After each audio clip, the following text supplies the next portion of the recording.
We got one more guest, one more segment here on this Wednesday edition of Bang the Book Radio. That is Wes Reynolds at Wes Reynolds and the number one, whose work you can hear on VSIN pretty regularly these days. Wes, how's it going today, man? Hey, Adam. How are you today?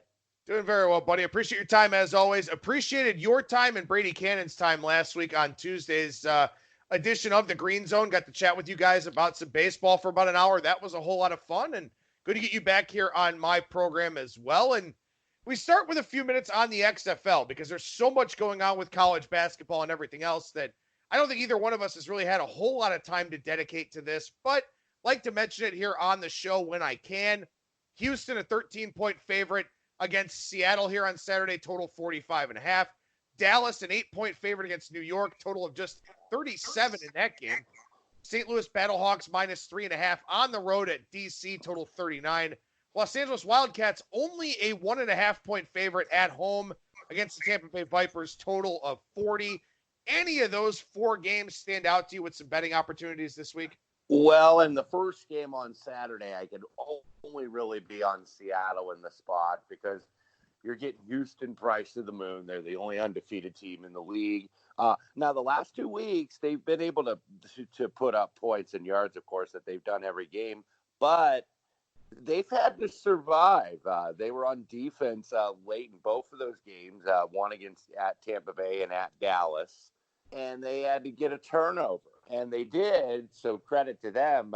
So they were able to survive. Dallas was right on the doorstep of scoring. Philip Nelson throws a little tunnel screen to the right, goes off the receiver's hands into the Houston defender's mitts for an interception, and then they intercepted Cornelius from Tampa Bay the week before on the final drive. So Houston's kind of getting all the right buttons pushed here. But now they're all of a sudden close to 2 touchdown favorites. They're clearly the team that leads the futures market because I think they're basically, if I average it out from the few prices I've seen, they're like 3-2, so plus 150. So not a lot of value if you're betting on a team to win the XFL championship at that short of a price. So Seattle, the defense is okay. The offense really does nothing spectacular. But just on the number and just on the situation with Houston winning 2 straight games on the road and coming back home, maybe could be a little bit flat, maybe could be getting a little confident, feeling themselves a little bit. So it'd be Seattle or nothing. Dallas, with that Landry Jones injury, how much do you think that impacts them here as they're still laying more than a touchdown against the Guardians? Yeah, it does, because I don't really know if I have a ton of faith in Philip Nelson here. New York, I'm not sure if I want to totally buy in yet. If I had to, that'd be who I'd take. Luis Perez was not spectacular at quarterback last week, but he was solid enough. He didn't turn the ball over. He took what the defense gave him. He was able to keep some plays alive and go beyond the first read and make a couple plays down the field. But was very, I think, a basic boilerplate performance, but it was good enough. So if I had to, I'd take New York, but I'm not sure if I'm going to do anything with that game. Maybe the under at 37. The 2 games on Sunday here, like I said, St. Louis, 3.5-point favorites at DC. LA, only a 1.5-point favorite against Tampa Bay, which could catch some people by surprise. It seems like the Sunday games have been better than the Saturday games for whatever reason here in the XFL. But is this maybe a buy low spot on DC? I think it very well could be, and that's probably what I'm going to do here. DC got healthy and got happy with 2 mediocre home teams to start the season, Seattle and New York, and then had to go on the road cross country against an LA team that was 0-2 at the time and needed a win. And you've seen those spots where those teams are like 0-2 or those teams are big home dogs and need a win. And pretty much most of the time in this league so far this season, they've been able to get them. So DC had that last week, and then they went to Tampa Bay last week and got blown out. And look, you're getting a team that scored 9 points in the last 2 weeks. So this is absolutely a buy low. St. Louis was the longest shot on the board to start the season on the futures market. Now all of a sudden they're 3-1. And this was a team that was getting almost 10 on the road at Dallas. Laid double digits 2 weeks ago and almost covered last week, and now going to lay 4 on the road. So I'd be on the defenders. All right, any thoughts on Vipers and Wildcats before we move on to college hoops? Man, honestly, I don't really know here because Tampa Bay finally got a win. Taylor Cornelius has been playing better of late as their starting quarterback.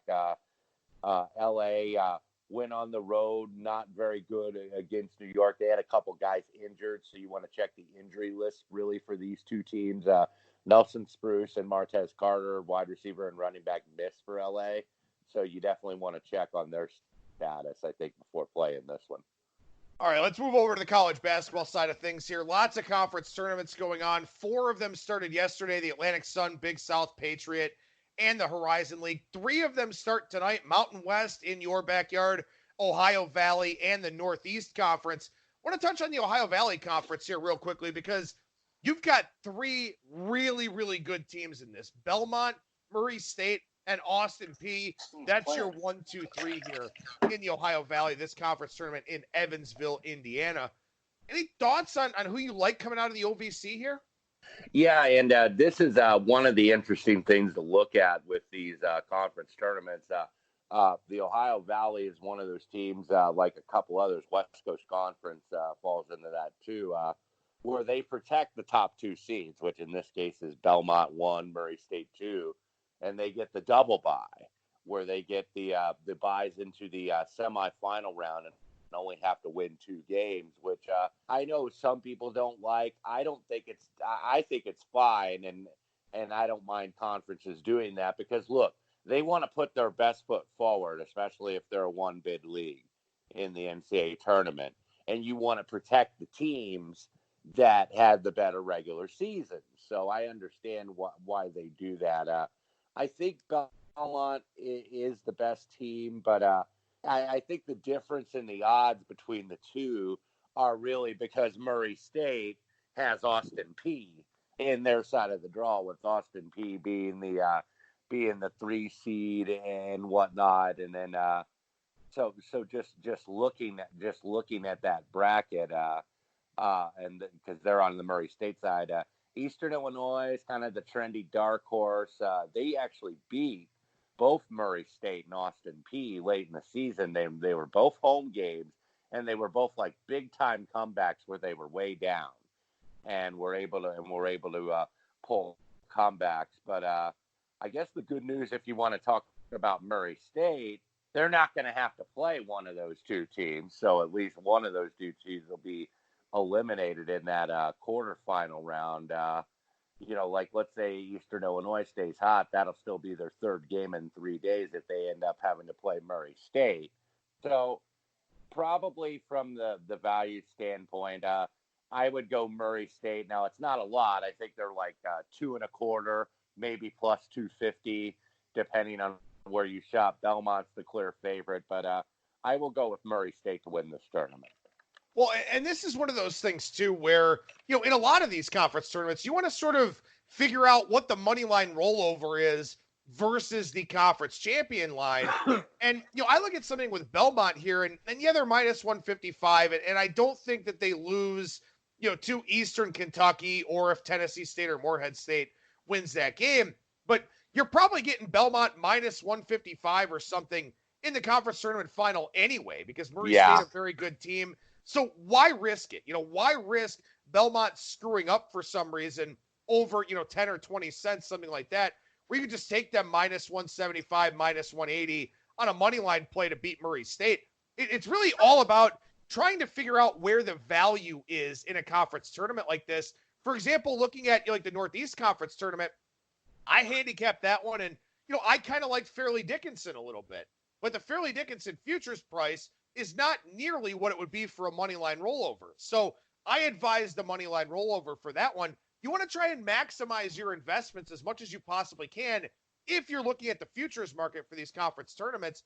And this is one in the OVC where why risk Belmont losing, with that double bye in the semifinals where they're playing a team that's already played a game or two. They already Yeah. know the layout of the land, stuff like that. Why risk Belmont? Just take the money line against Murray State. Or if you like Murray State, then it's an easy hedge. If Murray State gets there, you can just play the other side with Belmont. Yeah, and you'll find this situation a little bit in the conference tournament, these teams with the buys that, ultimately are led to have the different advantages. But a lot of times when you get a team on a buy, and I'll play this situation not across the board every time, but I usually like the team that has had to play a game versus the team that's coming off a bye, especially in the first half, because I think that they have their energy, they have their nerves out. Because look, in a lot of these conference tournaments, until you get to the real big guys next week, a lot of these things, it's a one and done for these guys. So when you've already had a game where you've had to play with the pressure of knowing, okay, dudes, if we lose here, we're out.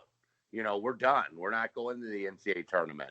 So they have that pressure. So what you could honestly do, if you really kind of want to get, crazy with the cheese whiz a little bit here from a Belmont standpoint, let's say who meets Belmont in that semifinal, you might get a team that's out there in the first half, like Eastern Kentucky or whoever it is at the top of that bracket, that plays Belmont really well in the first half.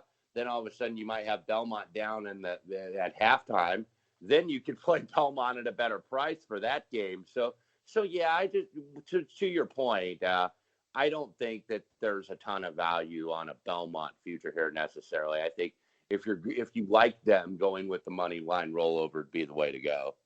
Well, and I think, too, these conference tournaments, if you're paying attention and you're really astute and you're looking for value and you're looking to maximize every dollar you put out there, this is the single best betting market of the entire year.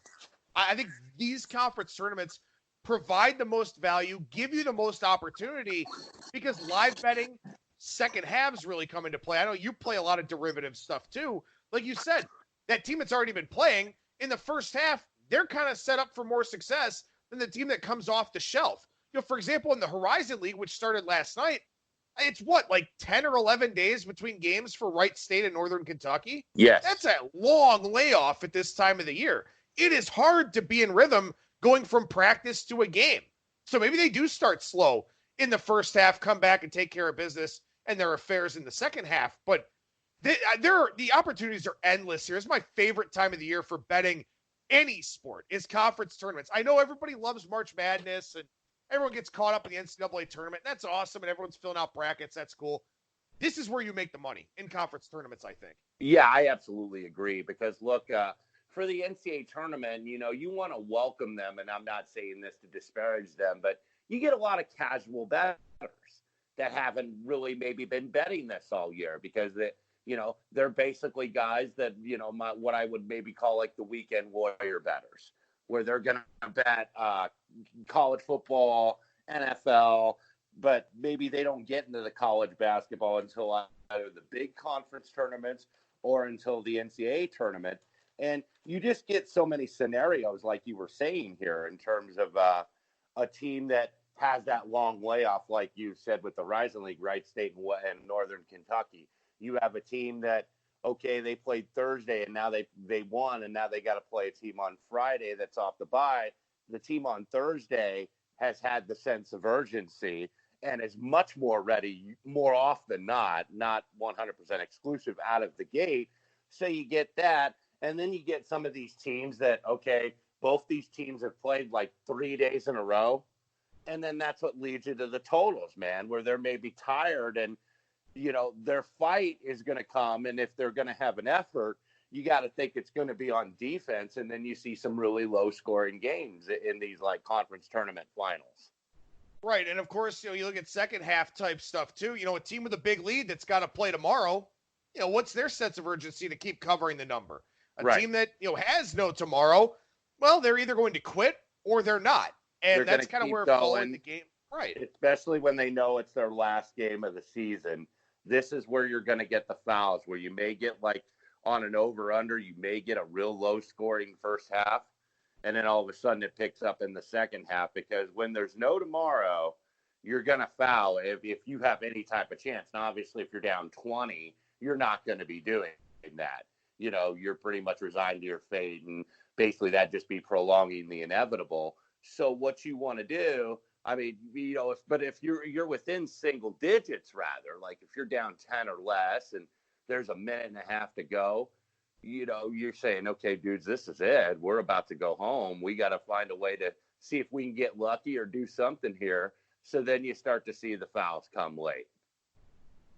You got several tournaments in your backyard out there in Las Vegas. We won't talk about the Mountain West because with the turnaround time of the show, the first game, 3 o'clock Eastern time today, no real reason to talk about the Mountain West here. But the West Coast Conference tournament starts tomorrow night at the Orleans Arena, sold out for the 11th, actually 12th straight year, I believe. So that's pretty awesome for that. Gonzaga, obviously your favorite and the number 1 seed. They are minus 365. BYU, who beat Gonzaga during the regular season, plus 350. St. Mary's 12-1. San Francisco is kind of the interesting team for me at 35-1, but because they run into Gonzaga in all likelihood, kind of a tough thing to take them. But I mean, obviously this is Gonzaga or BYU, right? Yeah, I mean, and it's protected that way. And I mentioned that just a few moments ago when we were talking about the Ohio Valley. This is another double bye conference where Gonzaga and BYU are the 1 and the 2. So they don't have to play. Triple bye. Yeah, triple bye. Yeah, actually, you're right. So they don't have to play till Monday. This tournament, by the way, starts Thursday night. So they don't have to play in the semis till Monday, championship game Tuesday. Gonzaga and BYU are both safely in the NCAA tournament as at-larges. Gonzaga may end up with a number 1 seed. But BYU is safely in. I actually think St. Mary's is probably maybe not as safe as they would look, but I would think that they would be on the right side of getting in. I talked with Jim Meehan, who's the Gonzaga beat writer for the Spokesman Review up in Spokane, and we were just going through this tournament. He says Gonzaga is bringing about 5,000 people here, and that Orleans Arena, actually maybe a little more than that, the Orleans Arena is a smaller arena. It's like maybe about 8,000, 8,500. So, yeah, you will probably have a sold-out championship game. It's a small, intimate arena. I like the way it's set up, too. I like those smaller, more mid-sized arenas. But, yeah, you've got 3 teams that could get a bid here. And I guess realistically could get a 4th because you could get upsets. You mentioned San Francisco, and that was kind of the team I was looking at as well. But the thing is, they're going to be on that Gonzaga side of the bracket. Frisco's the 5 seed, so they'll get a team on Friday, and then they'll get Pacific got the last, I guess, secondary bye. Damon Stoudemire done a great job with them this year, 23-9. So Frisco will play Pacific. San Francisco plays a lot like St. Mary's because Todd Golden was an assistant under Kyle Smith. Kyle Smith's now at Washington State. Kyle Smith was an assistant under Randy Bennett at St. Mary's. So if you see USF play, they play a lot like St. Mary's.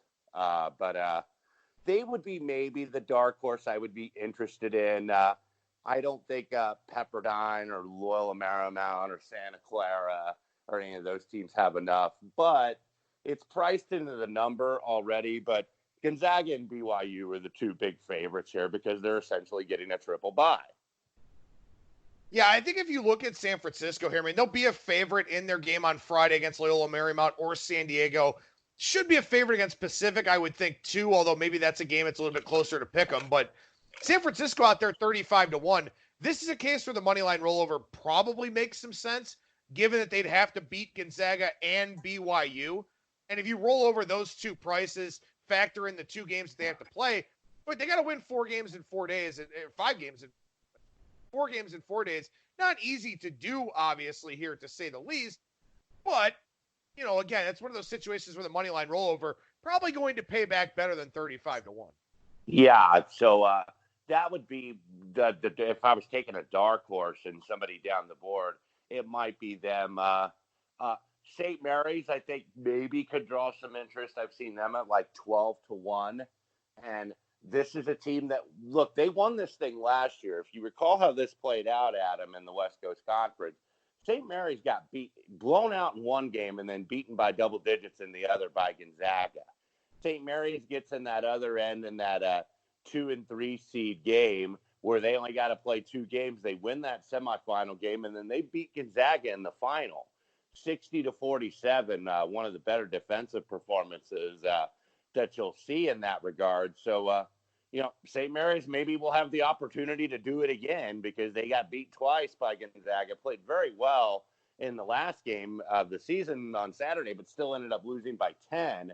So, you got to think Gonzaga is going to be ready for that, getting beat in that tournament, because that was absolutely shocking, because I think St. Mary's ended up really needing that conference tournament championship to get a bid because they were certainly on the bubble. I think this year it's unique in that I think they've already got 3 teams in no matter what.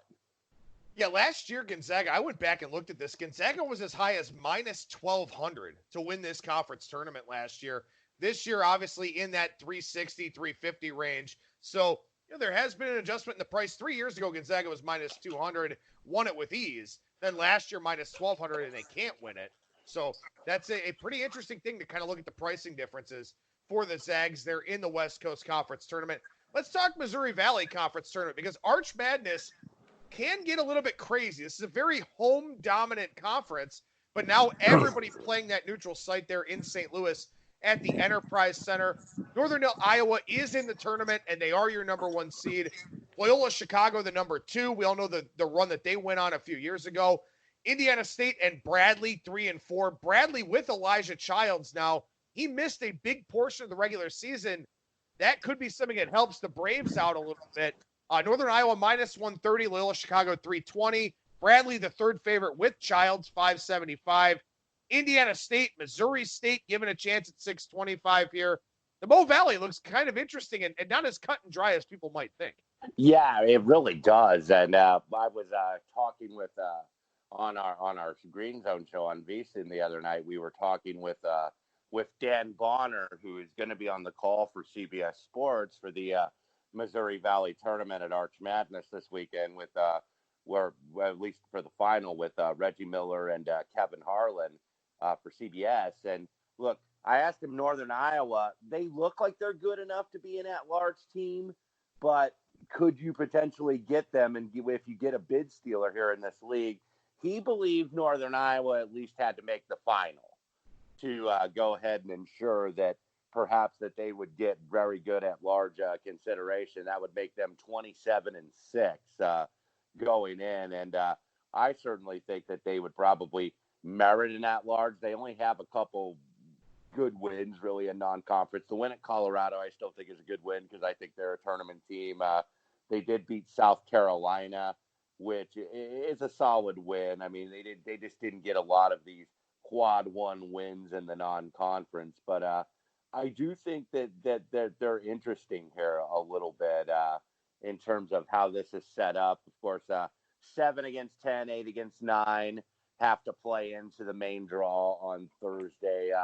Northern Iowa, I think, has been really the best team in the league all year. The best defense, though, is Loyola, and they have the kid Cam Krutwig, who you may remember was a freshman starting center on that Final Four team, the whole Sister Jean run that they went on a couple years ago. And Northern Iowa and Loyola, actually, they played 2 matchups this year, and they both went to overtime. Northern Iowa got them in Cedar Falls by 5, and Loyola in Chicago got them by 9. So these are pretty even teams. Some people were asking me a little bit about Indiana State as a potential dark horse, but Indiana State's been such a good team at home, and they've gotten a little better on the road of late. They actually did win their last 2 games, and that was against Evansville and Southern Illinois. But they've been I think, a big-time home team. They only lost 1 home game this year, and that was to Missouri State, who at the beginning of the season I would have thought would have won this tournament. They still have a lot of experience, but Tyreek Dixon, their point guard, has been out and is not going to play in this tournament. They've been the real disappointment in the league this year, 15-16 and just 9-9. So I guess from a value standpoint, if you want to go down the board a little bit, I might be looking a little bit at Bradley in that regard. I think UNI and Loyola are clearly the two best teams. Bradley lost both their games against Northern Iowa, lost both their games against Loyola. So there's that age-old thing, and you don't want to necessarily play this blindly, but this is another great situation that we love about conference tournaments. You get those teams that get to play a team a third time. And you don't want to always be on that, especially when there's a talent gap, like, let's say a top team in a league. Gonzaga, even though they're not going to play, won twice over San Diego. Well, you don't want to blindly play San Diego in that third game because there's such a talent gap. But you'll get some spots in a conference like this where there's not a talent gap, where they play a team a third time, and we know it's hard to beat a team three times, and you get a little value on that team that's trying to be the avenger of being swept during the regular season. Few things I want to mention about this conference tournament. First, if you're staying away from Northern Iowa and Loyola Chicago, play a money line rollover, because the team that wins this probably has to beat both of them. Mm-hmm. So a money line rollover is definitely going to pay better. The second thing is that the schedule is a big determining factor here in this conference tournament, because you've got the 8-9 game is played at 6:05 Central on Thursday night. That team turns around and plays at noon against Northern Iowa on Friday. So a very, very quick turnaround. When you get to the semifinals, the first game is at 2:35 local time. The second game is at 5:05 local time. The championship game, 1:05 local time, and we spring ahead this week too. So you lose an hour. So the team that plays that 5:05 game, which will be Loyola Chicago or Indiana State or Missouri State, whoever advances from that game will have a very quick turnaround time to play Northern Iowa or whoever comes out of the top half of this bracket. So keep that in mind. This is one of those conference tournaments where the schedule provides a very, very big advantage for the number one seed or the team that knocks off the number one seed. So that's a big factor here with Arch Madness. Yeah, absolutely. That's a great point by you, because the UNI being the one seed, as always accustomed in Arch Madness, on Friday they play at noon in the first game out of the box, noon Central Time, and then 2:30 on Saturday. So yeah, that one again, and the 4-5, I do think will have a little bit of an advantage in terms of the time, because they get to play early. So yeah, that's a great point, and that's kind of an understated value in the lines in terms of if you're looking at futures markets. Well, we'll try to cover some more of these conference tournaments here throughout the rest of the week on Bang the Book Radio. Hopefully we can get Kyle Hunter back on the mend here and be able to get him on the show. But Wes, while I've got you, I did want to take a few minutes and spend some time here on the PGA Tour event this week down at Bay Hill. It is the Arnold Palmer Invitational, with the invitational status, bigger purse, more exclusive field, very good field here, even though we're missing Tiger Woods, Dustin Johnson, Jon Rahm. We're missing some pretty good players, but still have a solid group nonetheless.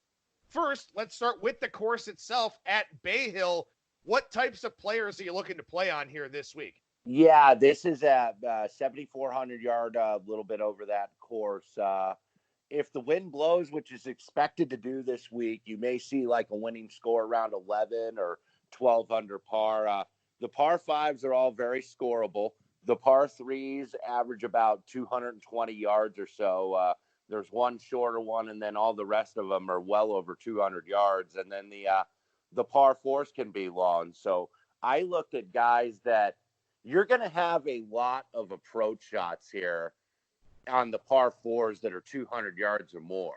So I looked at some guys that, that hit them, have good proximity to the hole, have good scoring averages in terms of 200 to 225 yards. So it's not really like a ball striker's paradise like we get in some of these ones where you really want to look at those strokes gained approach and greens and regulation, the things I seemingly talk about every single week, because those usually matter at those tracks. Not that they don't here, but they're not what jumps out to the forefront, because the guys, honestly, that have won this event have been the guys that have putted strongly. And putting is such a hard statistic to handicap because it comes and goes. There's a lot more variance in that than there is in some of the ball striking statistics. But The guy I went with that was the shortest price of anybody, and Rory McIlroy is the rightful favorite at 5-1. I'm not going to bet him at 5-1 though here. And what is not a full field event, it's an invitational field event, but this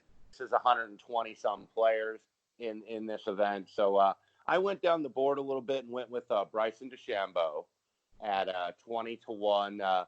DeChambeau, look, he's a kind of a quirky guy, and he's been very obsessed with the driving distance, but it's working for him. He's hitting the ball better. He's fourth in driving distance.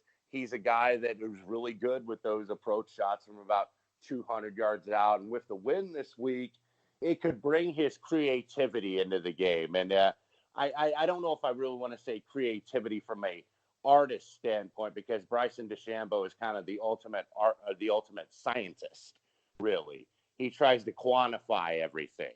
And, maybe sometimes he's guilty a little bit of paralysis by analysis, if you will. But he's a thinking man's guy, and I think he'll do just fine in the win. So DeChambeau 20-1. And then I went heavy Europeans. Non-American players have won this event 8 of the last 13 years. The only Americans that have won, I guess, in the last I was trying to look. My friend Will Gray of Golf Channel tweeted it out. The only Americans that had won here in like the last 12 or 13 years were Tiger Woods and Matt Every, who won back-to-back here kind of as a long shot both years. So neither of those guys really are in contention, and Tiger, in fact, is not playing. So went European heavy. Matt Fitzpatrick at 50-1, Tyrrell Hatton at 60-1. Hatton returned to the game a couple weeks ago, had some off-season wrist surgery, and ends up going T6 in a really good field at the WGC Mexico. So he looks like he's back in pretty solid form. Abraham Answer, 70-1, a Mexican player. And he is one of the guys I talked about, leaders on tour in proximity to the hole from 200 to 225 yards on approach shots. He's number one. And he also fits into this narrative that we've kind of been seeing, Adam. A lot of the guys that have played the President's Cup in early December on both sides, USA and international, have gone on to win tournaments earlier this year. Justin Thomas, Adam Scott, Cameron Smith, Mark Leishman, Sungjae Im, Patrick Reed. So, and I'm even forgetting one or two right offhand. But so Answer kind of fits into that narrative here a little bit. Wes Reynolds, who you can hear on VSIN, and of course follow him on Twitter at Wes Reynolds and the number 1. Wes, when can people hear you on VSIN? Yeah, I'll be on back on Friday night, 6 to 10 Pacific, and then over the weekend I'm doing the XFL Betcast, so you can go to vsin.com for more information on that. And then Monday back on 6 to 10 Pacific, and then next Tuesday until we meet again next Wednesday, 6 to 10 for the Green Zone, 5 to 6 Pacific for the Long Shots Golf Show. Always great to chat with Wes. Once again, follow him on Twitter at Wes Reynolds and the number 1. Wes, appreciate your time as always, man. Thank you so much for joining me, and we'll talk to you again next week. Always a pleasure, man.